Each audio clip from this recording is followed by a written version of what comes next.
یسوع مسیح ناصری نے جب عید فصح پر اپنے شاگردوں کے ساتھ بیٹھے تھے تو اب اس روٹی کو اور اس شیرے کو لیا جو اس دسترخوان پر تھا، تو کہا کہ روٹی میرا بدن ہے، اور دسترخوان پر پڑے ہوئے اس شیرے کو یا اس مشروب سے کہا کہ یہ میرا خون ہے۔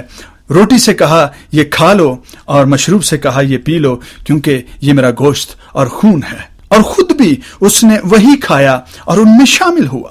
نوجوان کہنے لگا کہ کیا یسوع مسیح کو بھی ہماری طرح کیا زندگی کی ضرورت تھی، گناہ سے معافی کی ضرورت تھی کہ وہ اپنا بدن کھائے اور اپنا ہی خون پیے؟ تو خدا کا روح جو ہے وہ یوں فرماتا ہے کہ یسوع مسیح ناصری جب تک ہمارے ساتھ شامل نہیں، مسیح کا بدن مکمل نہیں ہوتا۔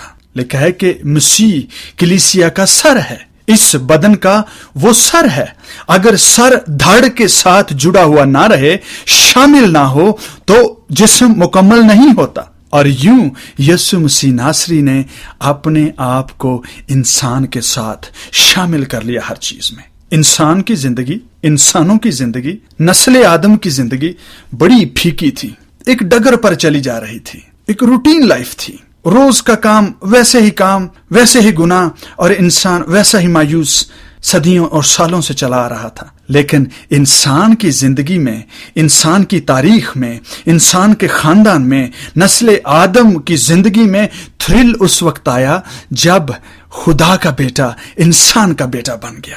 جب ابن خدا ابن آدم بن گیا، اس وقت انسان کی زندگی میں ایک تھرل آیا، ایک سنسنی پیدا ہوئی، ایک دلچسپی کا آغاز ہوا، ایک دلچسپی نے جنم لیا۔ خدا انسان کا گناہ معاف کرے، یہ کوئی بڑی خبر نہیں ہے، وہ تو ہمیشہ سے ہی ایسا کرتا آیا ہے۔ پر اگر انسان کا گناہ معاف کرنے لگ جائے، یہ کوئی خبر ہے، یہ کوئی انوکھی بات ہے، یہ کوئی عجیب بات ہے، جس کو کرنے کے لیے ابن خدا ابن آدم بن گیا، تاکہ انسان کا گناہ معاف کرے، اور پھر گناہگار انسان خدا کے ساتھ شامل ہو سکے۔ خدا کا بیٹا انسان کا بیٹا بن گیا، خدا کا بیٹا مٹی کے ساتھ مٹی ہو گیا۔ لکھا اس نے اپنے آپ کو خالی کر دیا، آدم کی صورت اختیار کی۔ وہ آدم کا بیٹا نہیں تھا، آدم کو دیا گیا تھا۔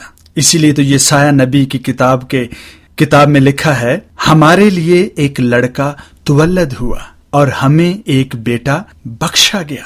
ہمارے لیے ہوا اور ہمیں بخشا گیا، نہ وہ ہمارے سبب سے پیدا ہوا اور نہ ہی ہم نے اسے ارن کیا، نہ اپنی راستہ بازی سے، نہ اپنے اچھے کاموں سے، نہ اپنی ایجوکیشن سے، نہ اپنی ریسرچ سے۔ ہمارے لیے ایک لڑکا تولد ہوا، یعنی وہ پیدا ہوا اور ہمیں بیٹا بخشایا۔ آدم نے صرف اسے پالا ہے، خدا نے اپنا بیٹا آدم کو دیا تاکہ آدم خدا کے بیٹے کو لے کر پال لے، تاکہ اس لے پالک بیٹے کے سبب سے انسان کفارہ پا سکے۔ لے پالک کا جو کانسیپٹ ہے، یہ انسانوں سے شروع نہیں ہوا، نہ ہی انسان کی اختراع ہے، یہ خدا سے شروع ہوا ہے، اس لیے کہ اس نے اپنا بیٹا پہلے انسان کو دیا تاکہ انسان کا وہ لے پالک بیٹا ہو جائے۔ اور اسی لیے کلام مقدس اور خاص طور پر اناجیل میں لکھا ہے کہ خدا نے انسان کے بیٹوں کو لے کر پال لیا اور ہم خدا کے لے پالک ٹھہرے۔ پہلے خدا کا بیٹا انسان کا لے پالک بنا، اور جتنوں نے اسے قبول کیا وہ سب کے سب خدا کے لے پالک ہو گئے، خدا کے بیٹے بن گئے۔ زراعت کا، ایگریکلچر کا ایک قانون ہے کہ جب آپ بہت ساری فصل جمع کرنا چاہتے ہیں تو آپ زمین میں بیج بوتے ہیں۔ جتنی زیادہ زمین پر زیادہ بیج بوئیں گے، زیادہ فصل جنم لے گی۔ جتنا کم بیج بوئیں گے، اتنا کم فصل جو ہے وہ آپ کو اس کی کاشت ملے گی۔ جب خدا انسان کے بیٹوں کو اپنے بیٹے بنانا چاہتا تھا تو اس نے اپنا بیٹا لیا اور اسے نسل آدم کے درمیان لا کر پیوند کر دیا، بو دیا، تاکہ جتنے اس کے سبب سے خدا کو خدا باپ کہیں، وہ اس کے لے پالک بیٹے ہو جائیں۔ خالی کر دیا، اس نے اپنے آپ کو خالی کر دیا۔ یہ ہم نے اکثر سنا ہے کہ اس نے اپنے آپ کو خالی کر دیا، خدا نے اسے خالی کر دیا۔ خالی کس بات سے کر دیا؟ ایسی کیا بات تھی جو پہلے اس میں تھی اور بعد میں جب وہ زمین پر آیا تو اس وقت نہیں تھی؟ وہ مردے بھی زندہ کرتا تھا، وہ کوڑیوں کو پاک بھی کرتا تھا۔ جب اس نے گتسمنی میں اپنے پکڑنے والوں سے کہا کہ تم کسے ڈھونڈتے ہو، انہوں نے کہا کہ ہم یسوع ناصری کو ڈھونڈتے ہیں، اس نے کہا میں ہوں، اور وہ یہ سنتے ہی پیچھے گرے، ان پر دہشت چھا گئی۔ ایسی کون سی بات تھی؟ بدروہیں اسے چلا چلا کر نکلتی رہیں۔ ایسی کون سی بات تھی جو اس میں نہیں تھی اس وقت؟ میرے عزیزو، خدا کا کلمہ، خدا کا کلام خدا کے منہ میں خدا کی قدرت کے ساتھ تھا، اور جب ہم خدا کی قدرت کی بات کرتے ہیں، خدا کی صفتوں کی بات کرتے ہیں، اور خدا کے صفتوں کو بیان کرتے ہوئے اس کی پرستش جب کرتے ہیں، اس کے جلال کی باتیں کرتے ہیں، اس کے ابر کی باتیں کرتے ہیں، اس کے آگ اور بادل کے ستون کی باتیں کرتے ہیں، اور اس خدا کو اس نگاہ سے دیکھتے ہیں کہ اس کی آنکھ بدی کو دیکھ نہیں سکتی۔ کیا لکھا ہے؟ خدا اس قدر پاک ہے کہ اس کی آنکھ بدی کو دیکھ نہیں سکتی۔ تو مسیح یسوع جب زمین پر آیا، وہ بدی تو کیا، وہ تو بد کرداروں کو گلے لگاتا تھا، اور خدا نے اس کو اس صفت سے خالی کیا کہ یہ جب زمین پر جائے گا تو یہ گناہ کو بھی دیکھے گا اور گناہ گاروں کو بھی دیکھے گا۔ دو چند مثالیں میں بائبل مقدس میں سے بیان کر کے آپ کو اس بات کو جو ہے وہ وضاحت کرنا چاہوں گا کہ کیوں کر خدا نے اور کس طرح سے اس کو خالی کر دیا۔ موسیٰ نے خدا کو دیکھنے کی خواہش ظاہر کی۔ اس نے کہا خداوند تو مجھ سے باتیں کرتا ہے، پر میں اب تو روبرو دیکھنا چاہتا ہوں، میں تیرا دیدار چاہتا ہوں، تو میرا دوست ہے، تو ہر روز مجھ سے باتیں کرتا ہے، تو نے میرے سبب سے ان لوگوں کو مصر سے نکالا ہے، مصر پر بہت بڑی بڑی آفتیں لایا ہے، میں اب تجھے دیکھنا چاہتا ہوں۔ خدا نے یاوے گاڈ نے موسیٰ سے کہا موسیٰ، انسان بشر مجھے دیکھ کر زندہ نہیں رہ سکتا، پر تو بھی تو نے خواہش ظاہر کی ہے، لہٰذا میں اپنے آپ کو تجھ پر ظاہر کروں گا۔ خداوند نے اسے کہا کہ تو سامنے غار میں جا کر چھپ جا، اور جب میں پورا گزر جاؤں گا تو اپنا ہاتھ غار پر سے اٹھا لوں گا، اور تو میرا چہرہ نہیں میری پشت